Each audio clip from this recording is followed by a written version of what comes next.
So guys, जैसे हम लोगों ने इसके पहले डिस्कस किया था कि ये जो फर्स्ट चैप्टर है that is linear equation in two variable. So we are going to talk about the different methods to solve the linear equation. So 1.1 में हम लोग ने पढ़ा था एलिमिनेशन मेथड, कि जहाँ पे हम लोग दो वेरिएबल में से किसी एक वेरिएबल को पहले गायब करते थे, कैंसिल करते थे, और फिर बाद में हम लोग को दूसरा वेरिएबल का वैल्यू फाइंड आउट करना होता था. सो ये 1.1 में हम लोग ने एलिमिनेशन मेथड सीखा. 1.2 जो है it is the graphical method. हम लोग ग्राफ निकालेंगे वहाँ पे और दो लाइंस का इंटरसेक्शन कहाँ पे होता है वो हम लोग चेक करेंगे. ठीक है. एंड 1.3 जो आज के लेक्चर में हम लोग डिस्कस करने वाले हैं that is your Cramer's rule method. मैंने यहाँ पे मेथड का नाम लिखा है क्रैमर्स रूल मेथड. इसको हम लोग डिटर्मिनेंट मेथड भी बोलेंगे. ठीक है. तो अभी डिटर्मिनेंट वगैरह क्या होता है वो सब हम लोग पहले ये लेक्चर में देख लेते हैं. सो गाइस देखो, डिटर्मिनेंट हम लोग किसको बोलते हैं. बेसिकली वी हैव सिंपल चीज़ आपको पता है कि यार अगर मैंने नंबर्स को वर्टिकली अरेंज किया तो उसको हम लोग बोलेंगे कॉलम. ओके, वर्टिकली अरेंज किया तो हम लोग बोलेंगे कॉलम, और हॉरिजॉन्टली हम लोग अरेंज किया तो we will call it as row. So the vertical as well as horizontal arrangement of the numbers is called as determinant. तो ये देखिए, आप देख सकते हैं कि यहाँ पे vertical arrangement भी है. मतलब if I will consider this 3 and 2, तो ये 3 और 2 कहाँ पे आएंगे, C1 मतलब कॉलम 1. 4 and 1 कहाँ पे आएंगे, C2 मतलब column 2. as well as if I will say R1 मतलब रो 1, तो रो 1 में कौन आएगा, 3 and 4, एंड रो 2 में कौन आएगा, 2 and 1. ठीक है. तो इसको हम लोग बोलते हैं डिटर्मिनेंट, और इसका एक ऑर्डर होता है. डिटर्मिनेंट का क्या होता है, एक ऑर्डर. जैसे कि ये जो है ये एक 2x2 डिटर्मिनेंट है, एक 2x2 डिटर्मिनेंट है. मतलब यहाँ पे रोज का वैल्यू भी 2 है और कॉलम का वैल्यू भी 2 है. 2 रोज एंड 2 कॉलम्स. ओके, तो this is called as order of determinant. ठीक है.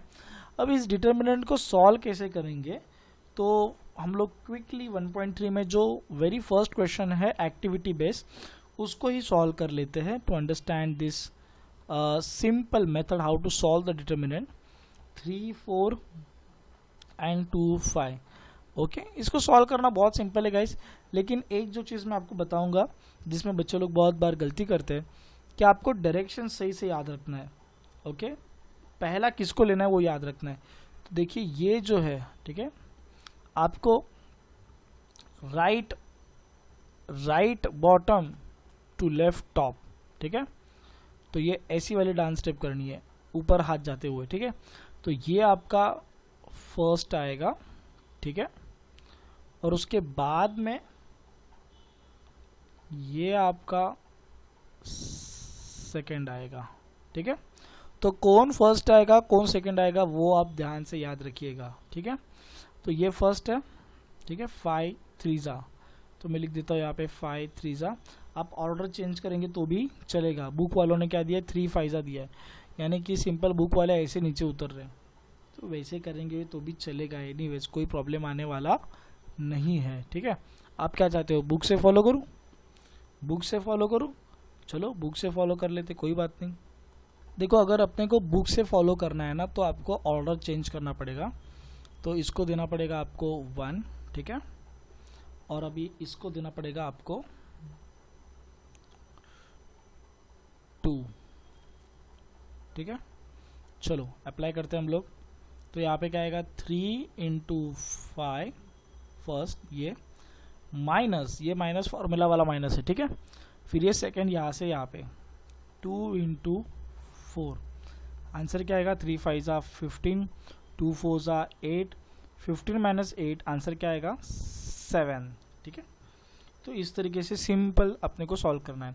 तो आप अगर चाहते हो कि टेक्स्ट बुक वाला मेथड हम लोग फॉलो करें तो ये ऑर्डर आपको याद रखना है. ठीक है. लेफ्ट टू राइट, यानी कि ये ऐसे, ये ऐसे, ये आपका पहला रहेगा. ठीक है. और फिर राइट टू लेफ्ट, ये आपका दूसरा रहेगा. ठीक है. इसको दिमाग में फिट कर दीजिए बॉस. चलो अभी कुछ न्यूमेरिकल्स देखते हैं इसके ऊपर. चलो, तो ऑर्डर आपके सामने है, ठीक है, इसको देख के आपको ठीक से बोलना है। ओके, चलो ये यहाँ से ये पहले आएगा ना, फर्स्ट नंबर ये आएगा, तो यहाँ पे क्या करेंगे हम लोग, ब्रैकेट डालेंगे -1 × 4 माइनस, अभी दूसरा ये ऊपर से नीचे 7 2 जाओ, पहला लेगा लेफ्ट टू राइट, फिर बाद में राइट टू लेफ्ट। ये मैं टेक्स्ट बुक वाले मेथड से बता रहा हूँ इसके लिए। -1 × 4 इसका अलग तरीका भी हो सकता है जो मैं पहले बताने की कोशिश कर रहा था, बट ठीक है, टेक्स्ट बुक्स का फॉलो करना है तो टेक्स्ट बुक का ही फॉलो करते हैं। -1 × 4 -4, 7 2 जा, this is your 5, okay, then minus plus minus and your answer will be -9। चला, ये फ्रैक्शन वाला सम हम लोग सॉल्व करते हैं फटाफट, कुछ नहीं, एकदम सिंपल है। पैटर्न आपके सामने है, ठीक है, टेक्स्ट बुक वाला पैटर्न, ठीक है। तो ये पहले आएगा 7/3 left to right, 7/3 left top to right bottom, left top to right bottom, ठीक है, माइनस, सॉरी इधर मल्टीप्लिकेशन है, minus right top to left bottom, pattern आपके सामने है, 5/3 × 3/2, ठीक है। अब यहाँ पे देखिए कोई कुछ कैंसिलेशन करना नहीं है, सीधा मल्टीप्लाई कर दो, 7 1 जा 7, 3 2 जा 6, यू विल गेट यह 3 3 कैंसिल नहीं करना है, क्यों नहीं करना है आगे पता चलेगा। डिनोमिनेटर देखो ना सेम होने वाले हैं, तो फ्रैक्शन का ऑपरेशन जब डिनोमिनेटर सेम हो जाते हैं तो उसको करना ईजी हो जाता है, इसके लिए कैंसिल जानबूझ के करना नहीं है। 5 3 जा 15, 3 2 जा 6, ठीक है, एंड देन ये माइनस और ये अंदर है plus, so minus plus minus bracket opening, ठीक है, और फिर यहाँ पे देखिए जैसे कि डिनोमिनेटर्स आर ऑलरेडी सेम, तो will write it once and we can operate the numerator part as per their signs. So +7 -15, the answer will be -8/6। अच्छा, इसको भी हम लोग क्या कर सकते हैं, 2 से सिंप्लीफाई कर सकते हैं, 2 4 जा 8, 2 3 जा 6, so this is your final answer. Okay, ये सब आप एक होमवर्क में ट्राई करने वाले हो। चलो, अभी इन इक्वेशन को सॉल्व कैसे करना है बाय क्रैमर्स रूल, तो इसके पहले तो हम लोगों ने खाली डिटर्मिनेंट देख लिया कि डिटर्मिनेंट कैसे सॉल्व करना होता है, तो अभी देखेंगे कि इन इक्वेशंस को सॉल्व कैसे करना है बाय क्रैमर्स रूल मेथड। तो हम लोग को 3 डिटर्मिनेंट टोटल बनाने हैं, कौन से वो देखो, d, उसके बाद में dx और उसके बाद में dy। अब जबकि ये x और y के टर्म में है ना, इसके लिए हम लोग यहाँ पे dx और dy ले रहे हैं। मान लो कि अगर ये m और n के टर्म में होता, तो मतलब ये इक्वेशन m और n के टर्म्स में होता तो हम लोग dm और dn लेते थे, ठीक है, तो ये चीज़ याद रखिए। ओके, ये 3 डिटर्मिनेंट्स हम लोग को फाइंड आउट करना है। अभी इनको बनाना कैसे वो देखिए, वो भी बनाने से पहले जैसे कि मैंने बताया था कि आपका जो वेरिएबल पार्ट है, माने कि जो आपके CVP टाइप ऑफ टर्म है, वो आपको रखने हैं LHS में, वो आपको रखने हैं LHS में, और जो C टाइप ऑफ टर्म है, मतलब जो कांस्टेंट टर्म है, उसको आपको रखना है RHS में। यानी कि वेरिएबल वाला टर्म, वेरिएबल वाली चीज़ें आपके LHS में रहेंगी और कांस्टेंट टर्म आपके RHS में रहेंगे।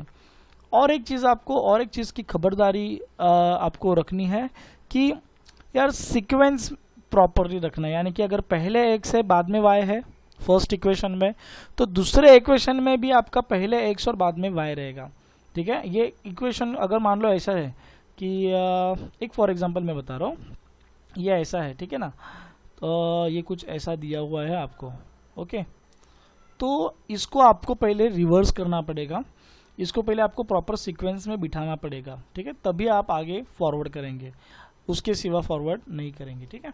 चलिए, ये 2 चीज़ों को साथ में रखिए और हम लोग देखते हैं अभी।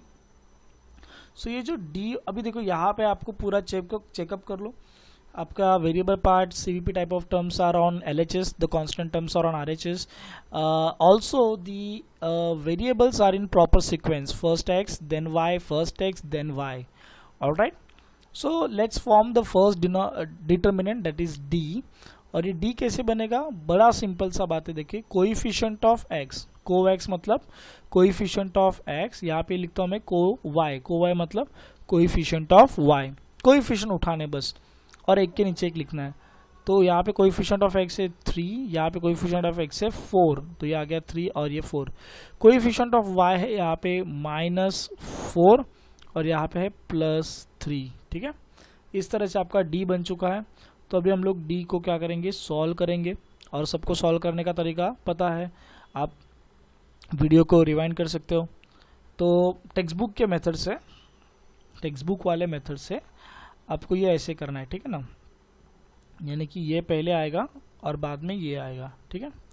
तो यहाँ पे क्या होगा, 3 × 3 -4 × 4, आंसर देखिए 3 3 ज़ा 9, 4 4 ज़ा -16, माइनस माइनस प्लस, ये आएगा आपका आंसर 25, ठीक है। तो आपको आपका d मिल गया, दैट इज 25, ठीक है। अब हम लोग dx निकालेंगे। देखिए ये बहुत इम्पॉर्टेंट चीज़ है, सिंपल सी बात है। देखिए dx, तो यहाँ पे जो है, ठीक है, उसको यहाँ से गायब करना है। यहाँ पे जो है उसको यहाँ से गायब करना है, माने यहाँ पे dx है ना, तो आपको कोएफिशिएंट ऑफ x को गायब करना है और उसके बदले आएगा c, क्या आएगा c, और आपका y will remain as it is. यहाँ पे जो रहेगा उसको रिप्लेस करना है बाय c। तो अब बताओ dy के लिए क्या लिखेंगे, आप ही बताओ, आप ही बताओ dy के लिए क्या लिखेंगे। यहाँ पे जो है उसको रिप्लेस करना है बाय c। यहाँ पे कौन है, y, तो y को जगह पे, y के जगह पे आएगा c और यहाँ पे x बरकरार रहेगा, ठीक है। इस तरीके से हम लोगों ने अरेंजमेंट तो कर लिए, चलिए सॉल्व भी कर लेते हैं। तो c क्या है यहाँ पे देखिए 10 और 5, तो यहाँ पे आ जाएगा 10 और यहाँ पे आ जाएगा 5। y के कोएफिशिएंट्स अगर देखेंगे तो दैट इज -4 एंड 3, और यहाँ पे अगर मैं dy बनाना चाहूँ तो x के कोएफिशिएंट है 3 और 4 एंड कांस्टेंट टर्म से 10 एंड 5, ठीक है। तो अब चलिए सॉल्व करने की कोशिश करते हैं। करने की कोशिश क्या, मैं तो बोलता हूँ कर ही देते हैं। ओके, टेक्स्ट बुक वाला मेथड हम लोग फॉलो कर रहे हैं, जबकि ये पहले आएगा, ठीक है, उसके बाद में ये आएगा। तो 10 3 ज़ा माइनस, ये माइनस फॉर्मूला वाला माइनस है, -4 5 ज़ा, इधर क्या आंसर आएगा 30 माइनस, यहाँ पे आएगा -20, माइनस माइनस क्या हो जाएगा, प्लस हो जाएगा और आंसर आ जाएगा 50। तो आपको dx का वैल्यू मिल गया, दैट इज़ 50। तो चलिए dy निकाल लेते। dy क्या आएगा, ये आपका पहले आएगा, ये आपका बाद में आएगा, माने 3 × 5 माइनस 10 × 4, आंसर क्या आएगा 15 - 40, और उससे आंसर क्या आएगा, चलिए देखते हैं। तो आपका आंसर dy मिला आपको -25, ठीक है। अब आपको 3 वैल्यूज़ मिल चुके हैं, d, यहाँ पे d, dx और ये dy। तो अब यहाँ से x और y का वैल्यू निकालना बहुत ही ज़्यादा सिंपल है, बहुत ही ज़्यादा सिंपल है। x का फॉर्मूला आएगा x = dx/d, तो dx का वैल्यू आप उठा के डाल दीजिए 50/d का वैल्यू आपके यहाँ पे 25, तो 25 2 ज़ा। तो देखिए दिए हुए दो इक्वेशंस को, linear equations in two variable को सॉल्व करने का, this is the very simplest method, that is the Cramer's rule method, और you can also call it as determinant method. और y के लिए क्या करेंगे, इसी फॉर्मूला को आप y के लिए अप्लाई करके बताइए। Yes you are correct, dy/d, तो यहाँ पे आएगा -25/+25, 25 1 ज़ा 25 -1। तो इस तरीके से आपके दो वैल्यू निकल करके आएंगे, that is +2 and -1. So this is how we can solve any sum by Cramer's rule method. चलो ये एक सही समय देखिए, जैसे मैंने बताया था कि before going to the sum let's check the order also and let's see the 2 checks over there. एक तो क्या है कि जो CVP टाइप ऑफ टर्म है, मतलब वेरिएबल वाले टर्म्स, वो आपको LHS पे रखने हैं सबके सब, और कांस्टेंट टर्म जो है वो आपको RHS में रखने हैं। तो पहले ये ठीक से है क्या वो चेक कर लीजिए। तो नहीं दिख रहा है ना, ये -4 इधर क्या कर रहा है, इसको भेज दो उधर, तो इसको भेजना पड़ेगा। तो 4x + 3y, ये माइनस उधर जाके बनेगा +4। अब इसको दे दो इक्वेशन नंबर 1। और यहाँ पे भी देखो ये RHS में है, लेकिन ये क्या कर रहा है RHS में, वेरिएबल वाला पार्ट, इसको इधर लेके आओ। चलो, तो ये माइनस वाला इधर आके क्या बनेगा, प्लस, और इधर आएगा 8। इसको दे दो इक्वेशन नंबर 2। तो अब अपना पहला चेक हो चुका है कि वेरिएबल वाले LHS में, कांस्टेंट वाला RHS में।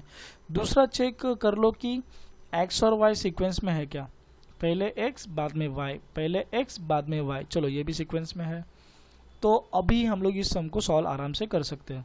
तो 3 अपने को डिटर्मिनेंट बनाना है, d, dx एंड dy। ठीक है, तो आई होप ये आप सम सॉल्व कर सकते हो। मैं डिटर्मिनेंट बनाने में आपकी हेल्प कर देता हूँ। d कैसे बनेगा, बड़ा सिंपल है, coefficient of x and coefficient of y। तो कोएफिशिएंट ऑफ x क्या है, 4, और ये आ गया 6।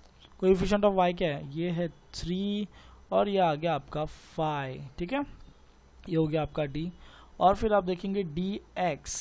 ठीक है, तो dx में मैंने कैसे बोला था याद रखने के लिए, कि यहाँ पे जो होता है उसको रिप्लेस करना है बाय c। तो यहाँ पे x की जगह पे आएगा c, y will remain as it is. तो c मतलब कांस्टेंट नंबर्स होते हैं, तो 4 और 8, पहले इक्वेशन का 4, दूसरे इक्वेशन का 8। और y के कोएफिशिएंट तो वैसे के वैसे ही अपने जगह पे अड़े रहेंगे। देन हम लोग dy बना लेते हैं। व्हाट इज योर dy, कैसे याद रखेंगे, यहाँ पे जो है उसको रिप्लेस करना है। अभी यहाँ पे dy के लिए हम लोग क्या करेंगे, y है तो will replace the y here bye c, and x यहाँ पे एज इट इज रहेगा। तो यहाँ पे x का वैल्यू आएगा 4 और 6, और c की जगह पे आएगा 4 एंड 8। एंड इसको आगे कैसे सॉल्व करना है ये आपको पता है, so you will try at your home.